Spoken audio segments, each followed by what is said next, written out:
திருவழிபாடு ஆண்டின் தவக்காலம் புனித வாரம் புதன்கிழமை காலை புகழ் மாலை. ஆண்டவரே, எங்கள் இதழ்களை திறந்தருளும், நாங்களும் உம்மை புகழ்ந்திடுவோம்.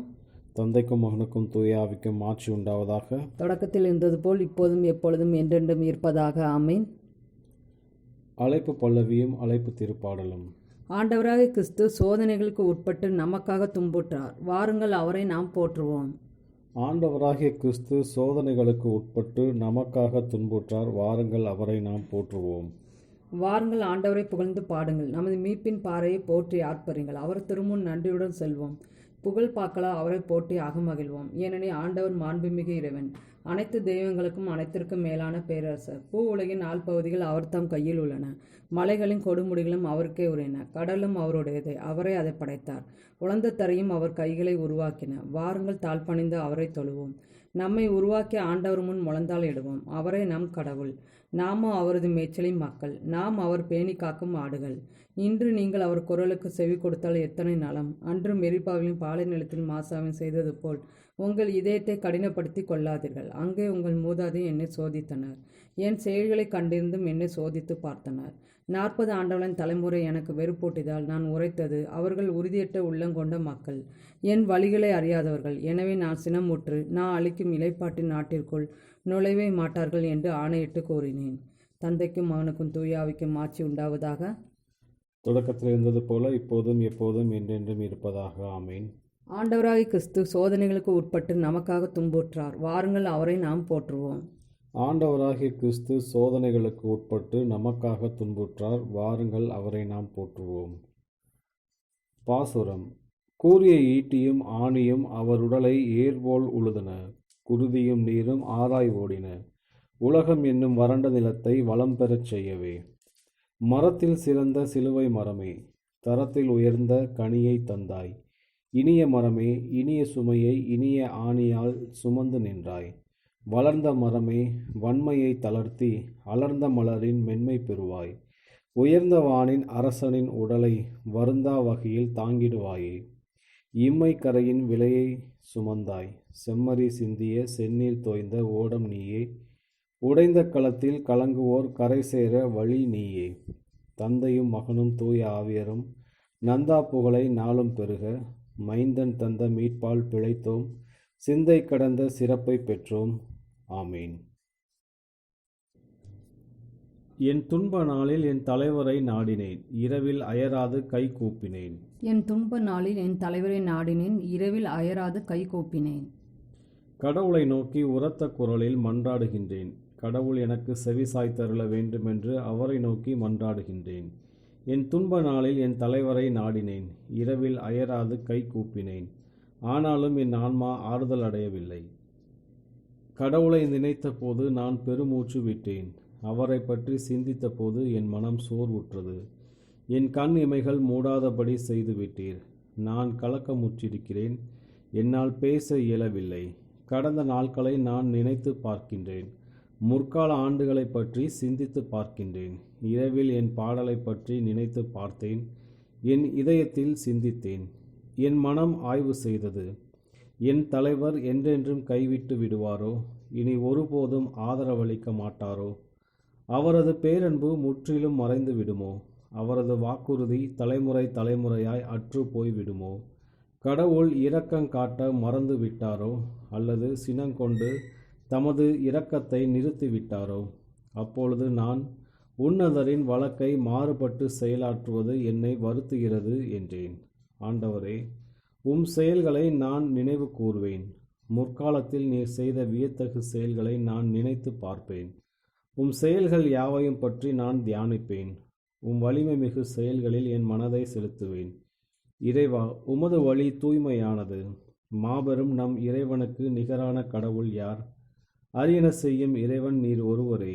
மக்கள் இனங்களிடையே உமது ஆற்றலை நீர் விளங்க செய்தீர்.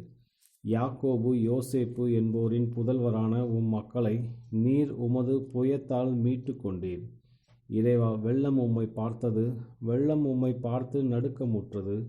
ஆழ்கடல்களும் கலக்கமுற்றன, கார்முகில்கள் மழை பொழிந்தன, மேகங்கள் இடி முழங்கின, உம் அம்புகள் எத்திக்கும் பறந்தன. உமது இடிமுழக்கம் கடும் புயலில் ஒலித்தது. மின்னல்கள் பூவுலகில் ஒளி பாய்ச்சின. மண்ணுலகம் நடுங்கி அதிர்ந்தது. கடலுக்குள் உமக்கு வழி அமைத்தீர். வெள்ளத்திரளிடையே உமக்கு பாதை ஏற்படுத்தினீர். ஆயினும் உம் அடிச்சுவடுகள் எவருக்கும் தென்படவில்லை. மோசே ஆரோன் ஆகியோரின் கைகளைக் கொண்டு மந்தையென உம் மக்களை அழைத்து சென்றீர். தந்தைக்கும் மகனுக்கும் தூய ஆவிக்கும் ஆட்சி உண்டாவதாக. தொடக்கத்தில் இருந்தது போல் இப்போதும் எப்பொழுதும் என்றென்றும் இருப்பதாக. என் துன்ப நாளில் என் தலைவரை நாடினேன். இரவில் அயராது கைகூப்பினேன். என் துன்ப நாளில் என் தலைவரை நாடினேன். இரவில் அயராது கைகூப்பினேன். நாம் கிறிஸ்துவோடு இறந்தோமானால் அவரோடு வாழ்வோம் என்பதே நாம் கொண்டுள்ள நம்பிக்கை. நாம் கிறிஸ்துவோடு இறந்தோமானால் அவரோடு வாழ்வோம் என்பதே நாம் கொண்டுள்ள நம்பிக்கை. ஆண்டவரை முன்னிட்டு என் இதயம் மகிழ்கின்றது. ஆண்டவர் என் ஆற்றல் உயர்கின்றது. என் வாய் என் எதிர்களை பழிக்கின்றது. ஏனெனில் நான் நீர் அளிக்கும் மீட்பில் களிப்படைகிறேன். ஆண்டவரை போன்ற தூயவர் வேறு எவரும் இல்லர். உம்மையின்றி வேறு எவரும் இல்லர். நம் கடவுளைப் போன்ற வேறு பாறை இல்லை. இருமாப்புடன் இனி பேச வேண்டாம். உங்கள் வாயில் வீம்பு வெளிப்பட வேண்டாம். ஏனெனில் ஆண்டவர் அறிவின் இறைவன். செயல்களின் அளவை எடை போடுபவர் அவரே. வலியோரின் வில்கள் உடைப்படுகின்றன. தடுமாறினோர் வலிமை பெறுகின்றனர். நிறையுடன் வாழ்வோர் கூலிக்கு உணவு பெறுகின்றனர். பசியுடன் இருந்தோர் பசி தீர்த்தார் ஆகியுள்ளனர். மலடி எழுவரை பெற்றெடுத்துள்ளார். பல புதல்வரை பெற்றவளோ தனியல் ஆகின்றாள். ஆண்டவர் கொள்கிறார், உயிரும் தருகின்றார். பாதாளத்தில் தள்ளுகிறார், உயர்த்துகின்றார். ஆண்டவர் ஏழையாக்குகிறார், செல்வராக்குகின்றார். தாழ்த்துகிறார், மேன்மைப்படுத்துகின்றார். புழுதி நின்று அவர் ஏழைகளை உயர்த்துகின்றார். குப்பை நின்று வறியோரை தூக்கிவிடுகின்றார். உயர்குடியினரோடு அவர்களை அமர்த்துகின்றார். மாண்புமிகு அரியணையை அவர்களுக்கு உரிமையாக்குகின்றார். உலகின் அடித்தளங்கள் ஆண்டவருக்கு உரியவை. அவற்றின் மேல் அவர் உலகை நிறுவினார். தம்மில் பற்று கொண்டோர் காலடிகளை அவர் காப்பார்.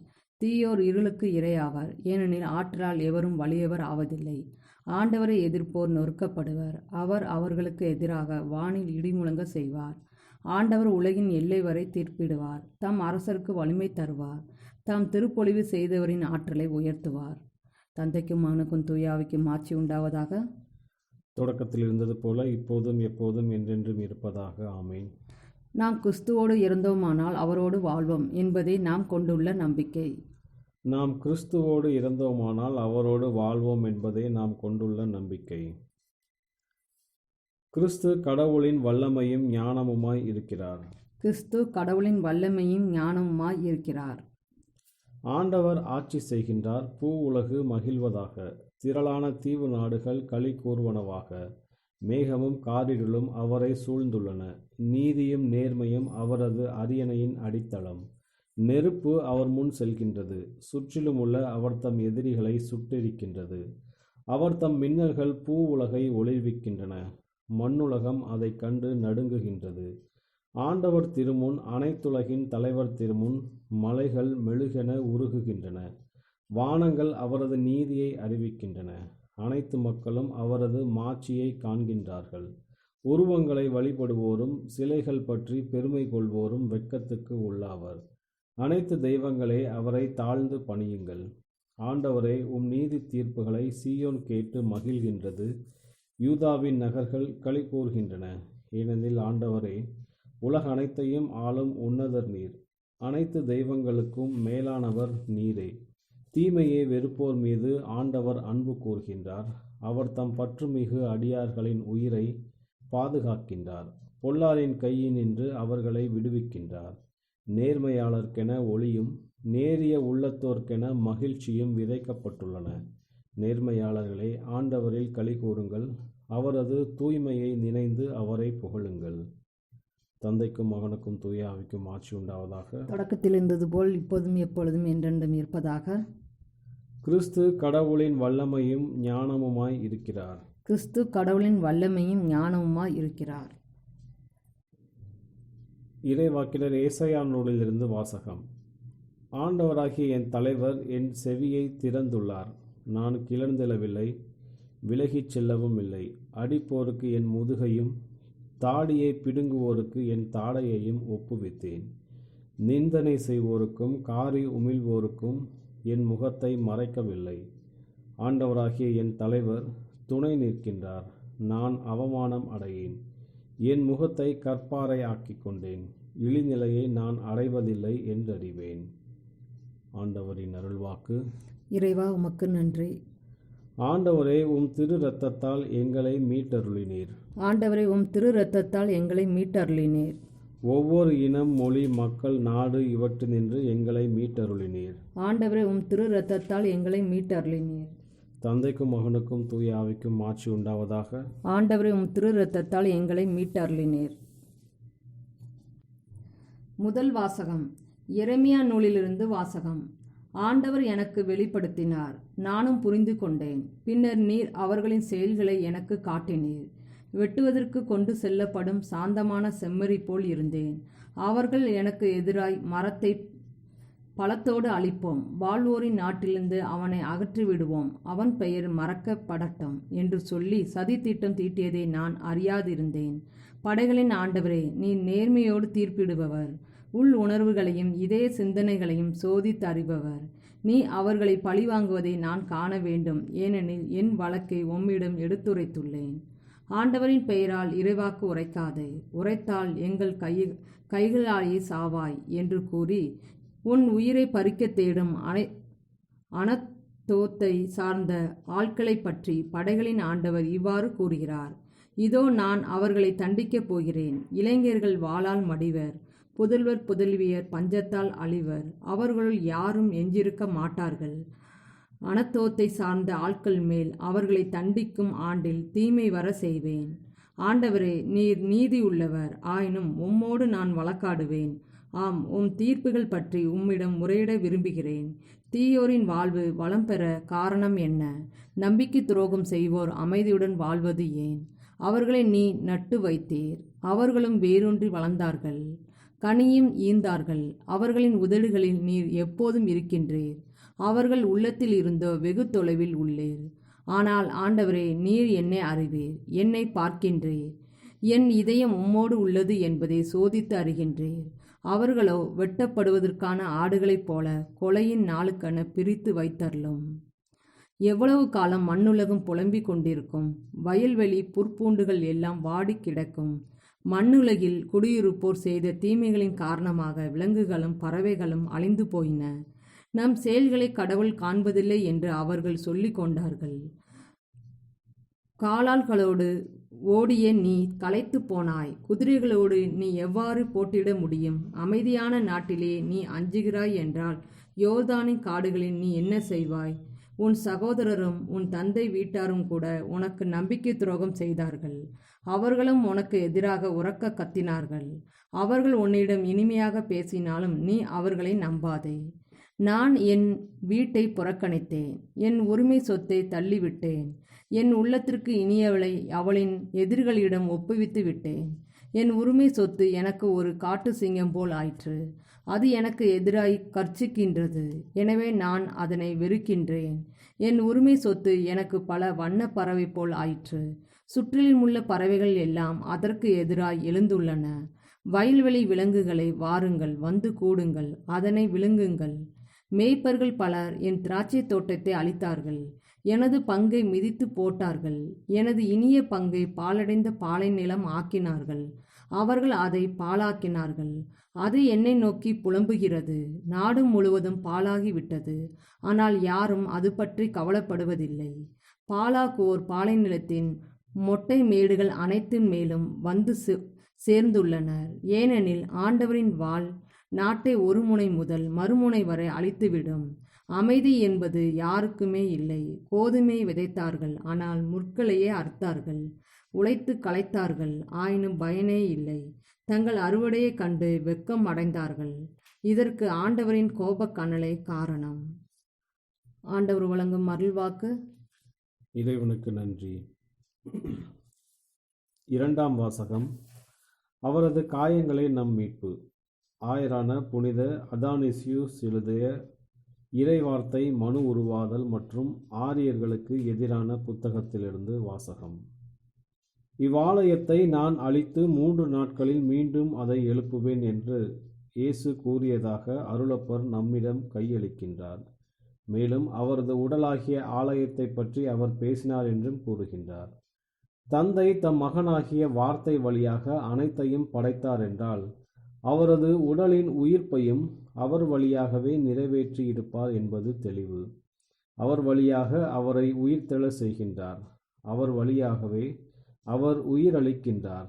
எனவே ஊனுடலுக்கேற்ப அவர் உயிர்த்தெழுந்துள்ளார். ஏனெனில் அவர் மனித உருவில் தோன்றியவர், மனிதனாக உயிரை பெறுகின்றார். ஆனால் அவர்தாமே கடவுளாக நம் சொந்த ஆலயத்தை மீண்டும் கட்டினார்.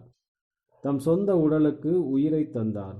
ஒருமுறை அவரே கூறுகின்றார், தந்தை அர்ப்பணித்து உலகிற்கு அனுப்பியவர். இன்னொரு இடத்தில் அவர் கூறுகின்றார், அவர்களுக்காக என்னை நான் அர்ப்பணிக்கின்றேன்.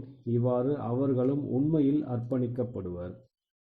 ஆனால் என் இறைவா, என் இறைவா, ஏன் என்னை கை நெகிழ்ந்தீர் என்று அவர் கூறும்பொழுது நம் தன்மையில் அவர் பேசுகின்றார்.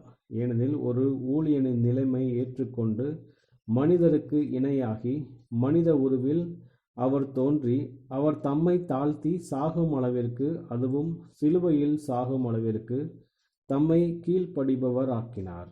மேலும் இசையாஸ் கூறுகின்றார், நம் துன்பங்களை அவர் தம்மேல் ஏற்றுக்கொண்டார், நமக்காக அவர் தாழ்த்தப்பட்டார்.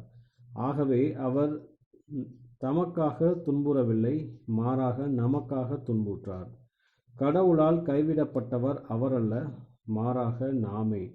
தொலைவிலும் கைவிடப்பட்டும் இருந்த நமக்காகவே அவர் உலகிற்கு வந்தார். மேலும் இதன் பொருட்டு கடவுள் அவரை உயர்த்தி எப்பெயருக்கும் மேலான பெயரை அவருக்கு அளித்தார் என்று அவர் கூறும்போது அவரது உடலாகிய ஆலயத்தை பற்றி அவர் கூறுகின்றார். சொல்லப்போனால் உன்னதர் உயர்த்தப்படவில்லை, மாறாக உன்னதரின் ஊனுடலே உயர்த்தப்பட்டது. உன்னதரின் ஊனுடலுக்கு எல்லா பெயருக்கும் மேலான பெயரை அவர் அளித்தார். மேலும் அப்பொழுது ஆவியானவர் இல்லை, ஏனெனில் இயேசு இன்னமும் மகிமைப்படுத்தப்படவில்லை என்று கூறும்பொழுது அவர் இன்னமும் மகிமைப்படுத்தாத ஊனுடலை பற்றி பேசுகிறார். மகிமையின் ஆண்டவர் மகிமைப்படுத்தப்படுவதில்லை, மாறாக மகிமையின் ஆண்டவரின் ஊனுடலே மகிமைப்படுத்தப்படுகின்றது. அவரோடு அது வானகத்திற்கு எழுந்தேற்றம் அடைந்தபோது அது மகிமைப்படுத்தப்பட்டது. எனவே சுவீகார ஆவி இன்னமும் மனிதருக்கு அளிக்கப்படவில்லை. ஏனெனில் மனித இயல்பினின்று வார்த்தை ஏற்றுக்கொண்ட முதல் கனிகள் இன்னமும் விண்ணேற்றம் அடையவில்லை. மகன் பெற்றுக்கொண்டது அல்லது மகன் மாட்சிமைப்படுத்தப்பட்டது போன்ற தொடர்களை மறைநூல் பயன்படுத்திய போது அது அவரது மனித தன்மையை குறித்தே பேசுகிறது, இறைத்தன்மையை குறித்து பேசவில்லை. இவ்வாறு சில குறிப்பீடுகளில் அவர் கூறுகிறார், கடவுள் தம் சொந்த மகனென்றும் பாராமல் நம் அனைவருக்காகவும் அவரை கையளித்தார். இன்னொரு இடத்தில் அவர் கூறுகிறார், கிறிஸ்து திருச்சபையை அன்பு செய்து அவளுக்காக தம்மையே கையளித்தார்.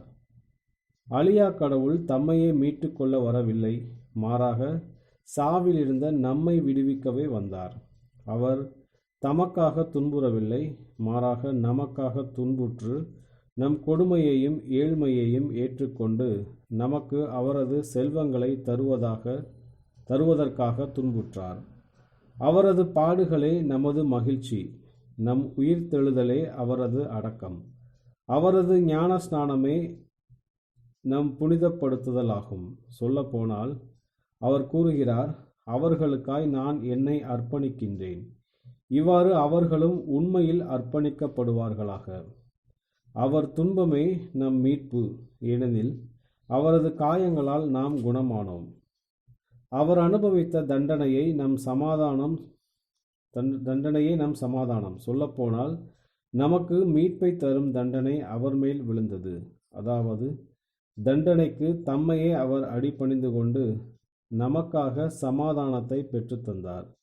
சிலுவையில் தந்தாய், உம் கரங்களில் என் ஆவியை ஒப்படைக்கிறேன் என்று அவர் கூறிய போதே அவரில் உயிரூட்டப்பட்ட எல்லா மனிதரையும் தம்மில் அவர் தந்தையிடம் பரிந்துரைத்தார். நாம் அவரது உறுப்புகள், நாம் பலராயினும் நாம் ஒரே உடல், அதாவது திருச்சபை. சின்னப்பர் கலாத்தியருக்கு எழுதுகிறார், நீங்கள் அனைவரும் கிறிஸ்துவில் ஒன்றே. ஆகவே ஒவ்வொருவரையும் தம்மில் அவர் தந்தைக்கு இட்டு செல்கிறார். ஆயரான புனித அதானிசியூஸ் எழுதிய இறைவார்த்தை மனு உருவாதல் மற்றும் ஆரியர்களுக்கு எதிரான புத்தகத்திலிருந்து வாசகம். இன்றைய நற்செய்தி வாசகம். மத்தேயு எழுதிய தூய நற்செய்தியிலிருந்து வாசகம். அக்காலத்தில் 12 ஒருவனாகிய யூதாஸ் இஸ்கோரியாத்து தலைமை குருவிடம் வந்து, இயேசுவை உங்களுக்கு நான் காட்டிக் கொடுத்தால் எனக்கு என்ன தருவீர்கள் என்று கேட்டான். அவர்களும் 30 வெள்ளி காசுகளை எண்ணி அவனுக்கு கொடுத்தார்கள். அது முதல் அவன் அவரை காட்டிக் கொடுப்பதற்கு வாய்ப்பு தேடிக் கொண்டிருந்தான். புளிப்பற்ற அப்ப விழாவின் முதல் நாளில் சீடர்கள் இயேசுவை அணுகி வந்து, நீர் பாஸ்கா விருந்துண்ண நாங்கள் எங்கே ஏற்பாடு செய்ய வேண்டும் என விரும்புகிறீர் என்று கேட்டார்கள். இயேசு அவர்களிடம், நீங்கள் புறப்பட்டு நகருக்குள் சென்று இன்னாரிடம் போய், எனது நேரம் நெருங்கி வந்து விட்டது, என் சீடர்களோடு உம் வீட்டில் பாஸ்கா கொண்டாடப் போகிறேன் என போதகர் கூறுகிறார் என சொல்லுங்கள் என்றார். இயேசு தங்களுக்கு பணித்தபடியே சீடர்கள் செயல்பட்டு பாஸ்கா விருந்துக்கு ஏற்பாடு செய்தார்கள். மாலை வேளையானதும் அவர் 12 பந்தியில் அமர்ந்தார். அவர்கள் உண்டு கொண்டிருந்த பொழுது அவர், உங்களுள் ஒருவன் என்னை காட்டிக் கொடுப்பான் என உறுதியாக உங்களுக்கு சொல்கிறேன் என்றார். அப்பொழுது அவர்கள் மிகவும் வருத்தமுற்றவர்களாய், ஆண்டவரே, அது நானோ என ஒவ்வொருவரும் அவரிடம் கேட்கத் தொடங்கினார்கள். அதற்கு அவர், என்னுடன் பாத்திரத்தில் தொட்டு உண்பவனே என்னை காட்டிக் கொடுப்பான். மானிட மகன் தம்மை பற்றி மறைநூலில் எழுதியுள்ளபடியே போகிறார். ஆனால் ஐயோ, அவரை காட்டிக் கொடுக்கிறவனுக்கு கேடு. அம்மனிதன் பிறவாதிருந்தால் அவனுக்கு நலமாய் இருந்திருக்கும் என்றார். அவரை காட்டிக் கொடுத்த யூதாசும், ரபி, நானோ என அவரிடம் கேட்க, இயேசு, நீயே சொல்லிவிட்டாய் என்றார். ஆண்டவரின் அருள்வாக்கு. கிறிஸ்துவே உமக்கு புகழ். சக்கரியாவின் பாடலும் முன்மொழியும். தூய ஆவியாரின் வழியாக நிறைவான பலியாக தம்மையே இறைவனுக்கு கையளித்த கிறிஸ்துவின் இரத்தம் உயிருள்ள இறைவனுக்கு நாம் ஊழியம் செய்யுமாறு சாவின் செயல்களிலிருந்து நமது ஆன்மாவை தூய்மைப்படுத்துவதாக. தூய ஆவியாரின் வழியாக நிறைவான பலியாக தம்மையே இறைவனுக்கு கையளித்த கிறிஸ்துவின் இரத்தம் உயிருள்ள இறைவனுக்கு நாம் ஊழியம் செய்யுமாறு சாவின் செயல்களிலிருந்து நமது ஆன்மாவை தூய்மைப்படுத்துவதாக. இஸ்ரேலின் கடவுளாகிய ஆண்டவரை போற்றுவோம். ஏனெனில் அவர் தம் மக்களை தேடி வந்து விடுவித்தருளினார். தம் தூய இறைவாக்கின வாயினார் தொடக்கம் முதல் அவர் மொழிந்தபடியே அவர் தம் ஊழியராகிய தாவீதின் குடும்பத்தில் வலிமையுடைய மீட்பர் ஒருவர் நமக்காக தோன்ற செய்தார். நம் பகைவரிடமிருந்து நம்மை வெறுப்போர் அனைவரின் பிடியிலிருந்து நம்மை மீட்பார். அவர் நம் மூதாதையருக்கு இரக்கம் காட்டி தமது தூய உடன்படிக்கையும் நம் தந்தையாகிய ஆபிரகாமுக்கு அவர் இட்ட ஆணையையும் நிறைவேற்ற நினைவு கூர்ந்தார். இவ்வாறு நம் பகைவரின் பிடியிலிருந்து விடுவிக்கப்பட்டு தூய்மையோடும் நேர்மையோடும் வாழ்நாள் எல்லாம் அச்சமின்றி அவர் திருமுன் பணி செய்யுமாறு வழிவகுத்தார். குழந்தாய், நீ உன்னத கடவுளின் இறைவாக்கின எனப்படுவார். ஏனெனில் பாவம் மன்னிப்பால் வரும் மீட்பை அவர் தம் மக்களுக்கு அறிவித்து ஆண்டவருக்கான வழியை செம்மைப்படுத்த அவர் முன்னே செல்வாய். இருளிலும் இறப்பின் பிடியிலும் இருப்போருக்கு ஒளி தரவும் நம்முடைய கால்களை அமைதி வழியில் நடக்க செய்யவும் நம் கடவுளின் பரிவுளத்தாலும் இரக்கத்தாலும் விண்ணிலிருந்து விடியல் நம்மை தேடி வருகிறது. தந்தைக்கும் மகனுக்கும் தூயாவைக்கும் ஆட்சி உண்டாவதாக. தொடக்கத்தில் இருந்தது போல இப்போதும் எப்போதும் என்றென்றும் இருப்பதாக. ஆமேன். தூய ஆவியாரின் வழியாக நிறைவான பலியாக தம்மையே இறைவனுக்கு கையளித்த கிறிஸ்துவின் இரத்தம் உயிருள்ள இறைவனுக்கு நாம் ஊழியம் செய்யுமாறு சாவின் செயல்களிலிருந்து நமது ஆன்மாவை தூய்மைப்படுத்துவதாக.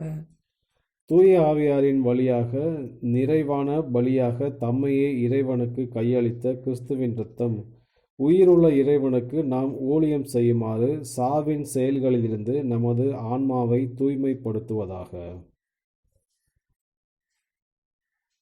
மன்றாட்டுகள். தம் இறப்பினாலும் உயிர்ப்பினாலும் நம்மை மீட்டருளிய கிறிஸ்துவிடம் உருக்கமாக நாம் மன்றாடுவோம். ஆண்டவரே, எங்கள் மீது இரக்கமாயிரும். பாடுகளை அனுபவித்து மாட்சியில் நுழையும் பொருட்டு நீர் எருசலேமுக்கு சென்றீர்.